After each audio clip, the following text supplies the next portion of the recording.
Hello, you are at home with Mrs. Hockin. It's good to see you. Today we're going to do some weaving, and so in order to do this you're going to need some paper. If you have black colored paper, that would be great. If not, we can make it by coloring it with markers or paints. Some regular paper. You're going to want a pair of scissors and some markers. And a pencil would be handy as well.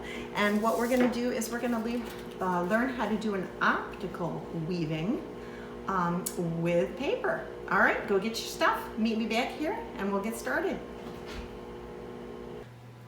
All right, so let's take a look at our weaving. First of all, this one is a finished one, and I'm going to show you how I got started with it. What you want to do is come up with the silhouette of something. It can be a butterfly, a bird. It can even be something as simple as a circle or a heart, but it should be something that you can do a silhouette of, and then we're going to do rainbow of colors in it. So, first of all, mine was a square, and here's how I'm going to make a square out of this piece of paper that I have. I'm going to take the point or the corner right here, and I'm going to fold it like so. See how this is perfectly lined up? It's not easy to do, but you can do it. So what's going to happen now is this side is the same as this side, and when I cut off this edge, I will now have a square piece of paper, which means it will no longer be a rectangle. It won't be 12 by 18. It will be 12 inches by 12 inches. So I'm going to save this because who knows, we might need this for scraps in another project. But when you open it up, you should have a square. Okay? Next, I need to decide what kind of shape I'm going to put on there. Now, if you want, you could do it at an angle like this, or you can do it straight up and down. I think I'm going to do mine at an angle since I did the other one straight up and down.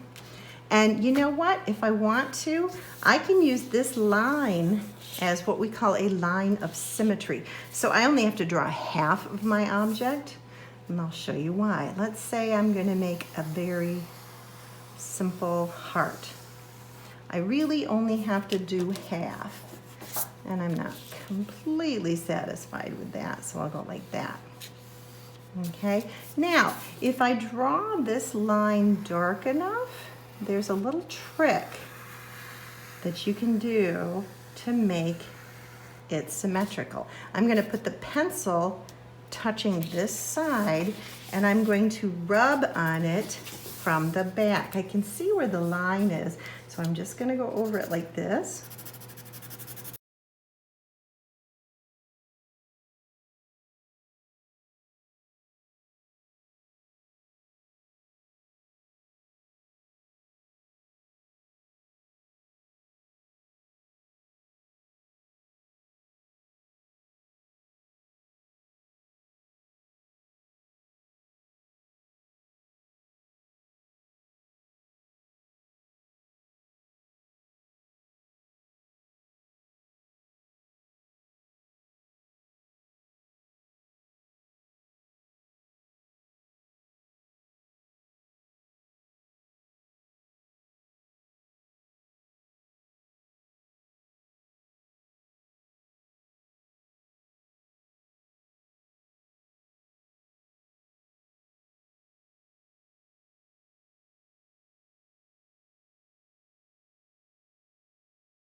So I have finished my shape. Now the background I want to be black.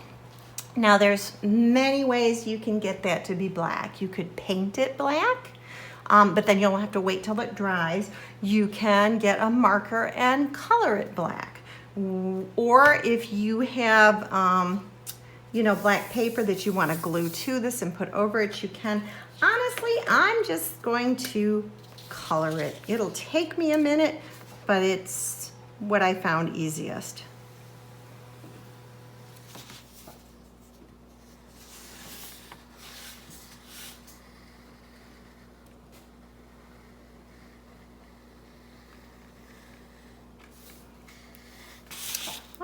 right, so I have my shape in the middle and my background is completely black.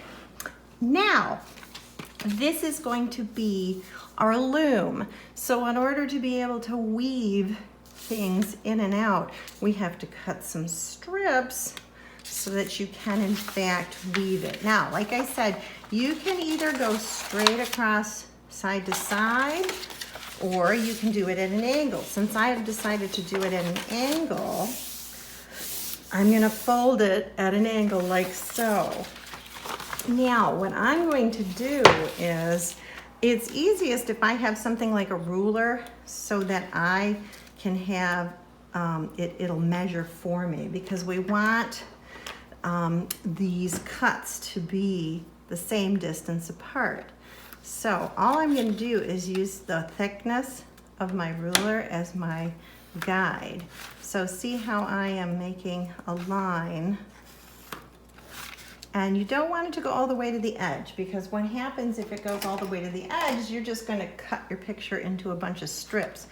You don't want to do that. You want it to stay all in one piece, but you want to have a place to weave. So I'm going to continue like so, measure it, and create my loom. Again, it's so super important, do not go all the way to the edge. And so I'm going to make these lines across like so until I get all the way to the other side.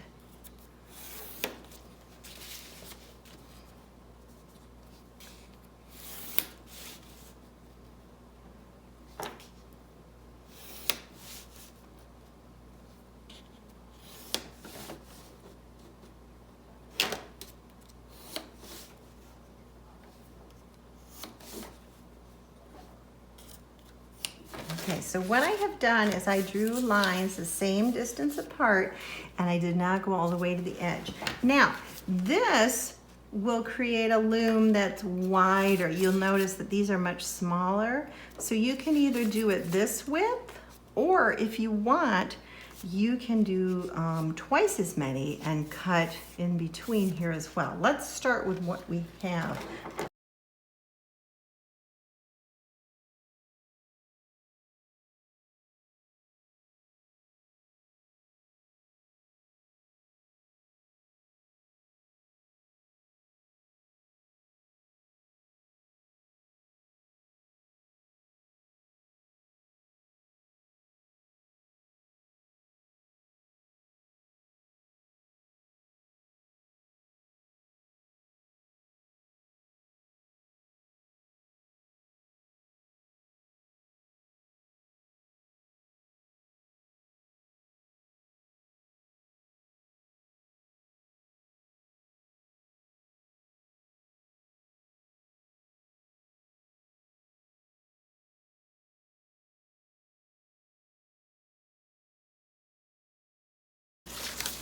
All right, so this is your loom. It is ready. Now we need to get the strips that we're gonna weave in it. All right, so now we're gonna make our strips, and we are going to use the same ruler that I used to measure before, and I'm gonna use a white pencil. You can use a regular pencil. I'm using a white one so that you'll be able to see the lines better, because it's hard to see pencil on black. But this way, I can make nice even strips to weave.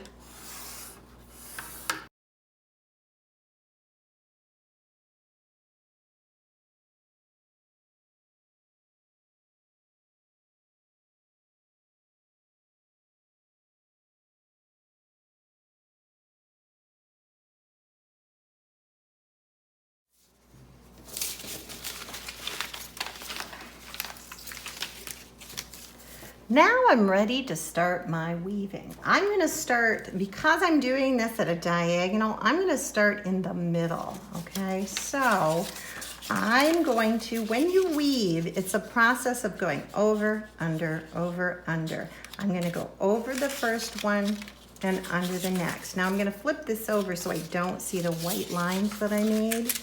So this goes over, under, over, and then under. And I can just pick up every other piece like so.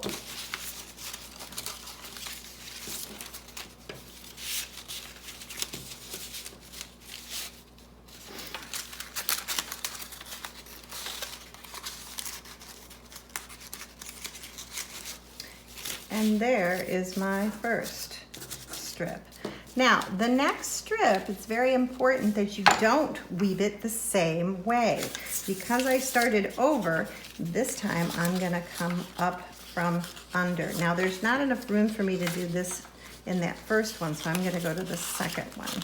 And I can't go over because then they would be the same. So what I wanna do is go under that because you want it to be the opposite. See how this one's over, that one's under, this one is under, that one's over, okay?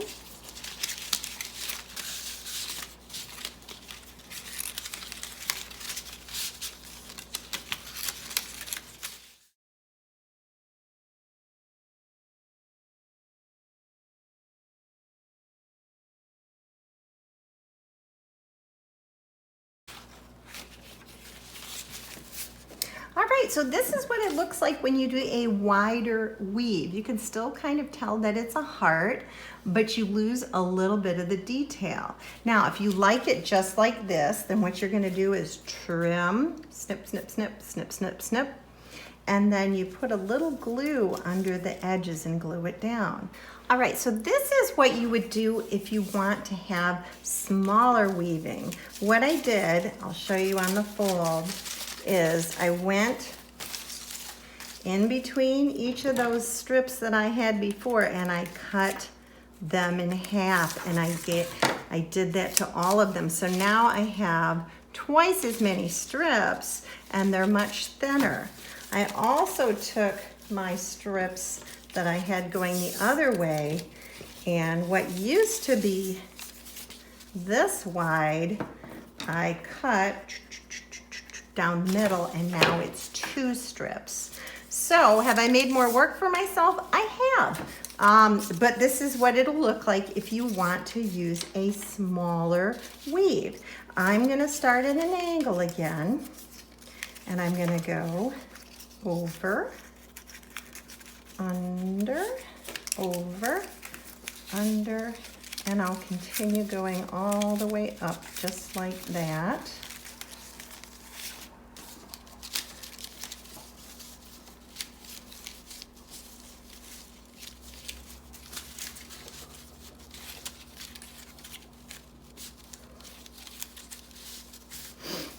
Until I get all the way to the top.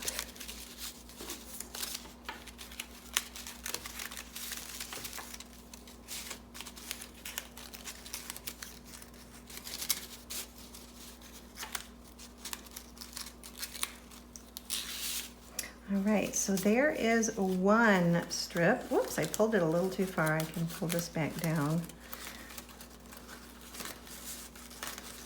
And then what we're going to do is now I'm going to start another strip next to it. And just like with the wider ones, you want this to be every other.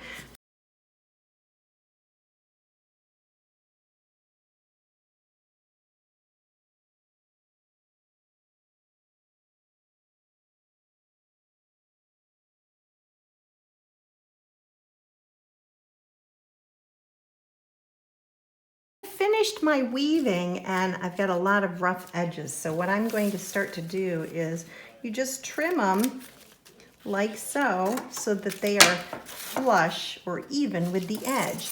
And then what we're going to do is we're going to secure those. Just put a little dot of glue underneath them. So here's our complete weaving. I hope you enjoyed it, and if you learned a little something, maybe you'll want to try another one or show someone else how to do what you learned today.